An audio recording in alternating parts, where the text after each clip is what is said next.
तर आता त्या कारविषयी काही लोक असेही सांगतात की पोलिसांनी ती कार एकदा ओढून नेली होती, पण आश्चर्यकारकरित्या ती कार तिच्या जागेवरती पुन्हा आली. आता आपण फॅक्ट बघायला गेलो तर या कारची मॅन्युफॅक्चरिंग ही 1960च्या दरम्यानची आहे. मग या फॅमिलीची ही स्टोरी ही ब्रिटिश इरामधली कशी असू शकते, हाही प्रश्न इथे निर्माण होतो. मुळात खरं पाहायला गेलं तर आयशा व्हिला हे एक खूप मोठं रहस्य आहे. म्हणजे या व्हिलाविषयी कोणालाही कुठल्याच प्रकारची ठोस माहिती अजिबात माहिती नाही.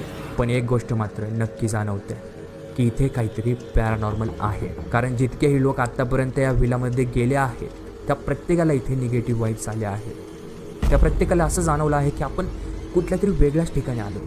खूपच कंप्रेस करणारं इथलं वातावरण आहे. आणि यातच आणखी एक स्टोरी अशी सुद्धा समोर येते की ही कार आणि हा आयशा व्हिला एका खूप श्रीमंत पारसी फॅमिलीचा आहे आणि बऱ्याच वर्षापूर्वी ती फॅमिली अब्रॉड शिफ्ट झाली. त्यामुळेच ते कधी माघारी परतलेच नाही आणि हा व्हिला आणि ही रोल्स रॉयस कार इथेच धूळ खात पडली.